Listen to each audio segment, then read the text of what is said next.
Hi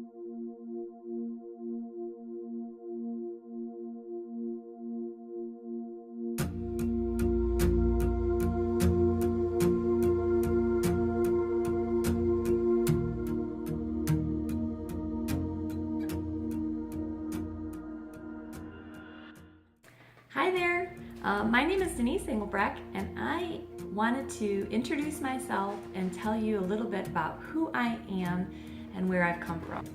I am a mom of 7. I have 4 girls and 3 boys. So I'm busy and I have my hands full, but I love it. I am so thrilled to have a happy, healthy family.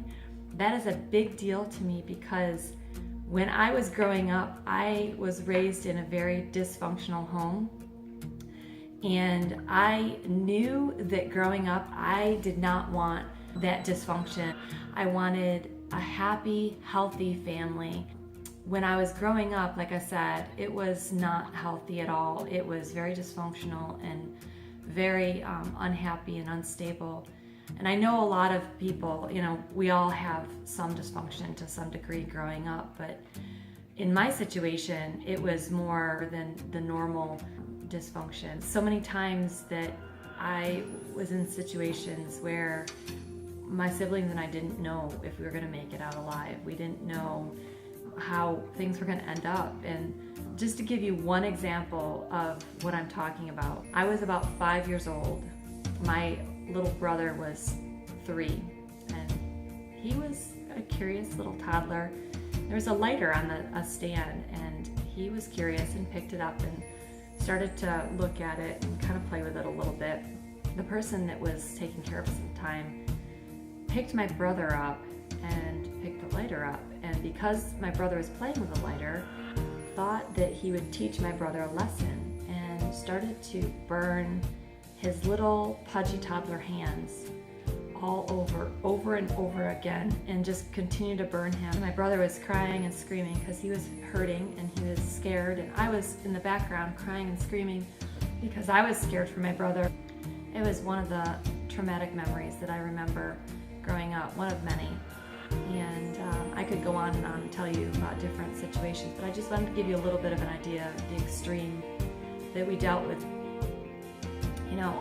My mom sent us off to church on the church school bus, and that was the best thing that ever could have happened to me because I found stability and found my faith at a very young age. I was saved at 9, and my brothers and sisters all came with me to church too, but as I got older, I grabbed onto God and I didn't let go.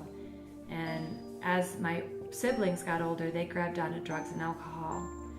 And I lost my older brother to drugs and alcohol, and my other siblings still struggle with the effects of our past and our dysfunction and the wounds that we had from that. But I was determined as a young girl that I would not have that type of atmosphere and that type of family. And I would watch the people in church and gain that example from people around me in church, and knew that I wanted something different for my family. But as a young mom, and as I had my first and second child, and they were babies at the time, but I realized that I was not being that parent that I wanted to be, that parent that I promised myself that I wanted to be and promised God that I was going to be. I wasn't different, and I was caught up in the dysfunction and in the yelling, being ugly to my kids and being angry, and just it wasn't who I wanted to be. And I began to really pray that God would help me because I didn't know how to do it. That example that I had growing up, I didn't know how to be the parent that I wanted to be.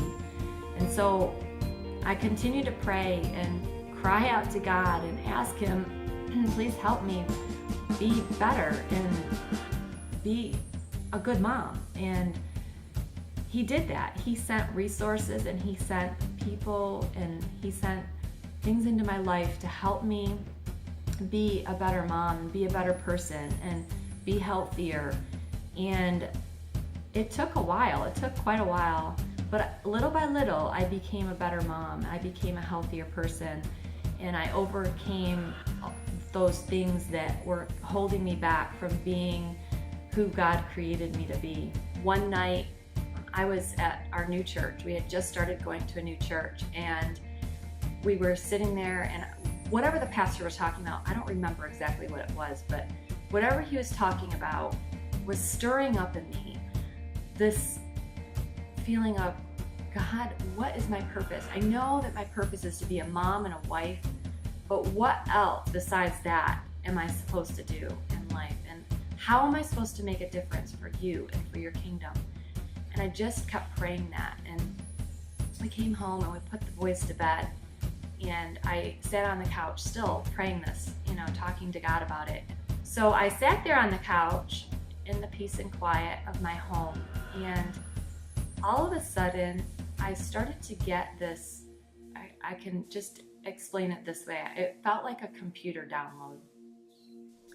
And I knew that I was supposed to write a book. And I knew what my book was going to be about.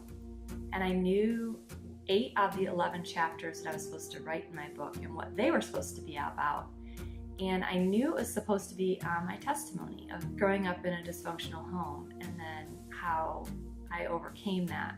I wrote the book, Parenting Beyond Your Upbringing, which is right here. In my book and in my talks, I talk a lot about my 5 steps to transformation.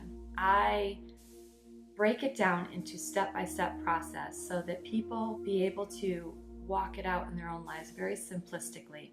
Because I think that when we put things simplistic, people can grab a hold of it and they can apply it to their lives and make a difference in their own lives. So the things that took me years to figure out and work through, I put them all in my book because I felt like if I could put it all together for someone and help them do it quicker than I did, then I could make a difference in someone else's life. If I can help as many people as possible, that would be awesome. If you would like me to come speak and to share my testimony and share my 5 steps to transformation, please contact me. I will be very happy to talk to you more. Thank you, and God bless. For more information, visit bychoicenotbychance.com, or you can contact us at bychoicenotbychance@gmail.com. Also, remember to follow us on Facebook and on Instagram.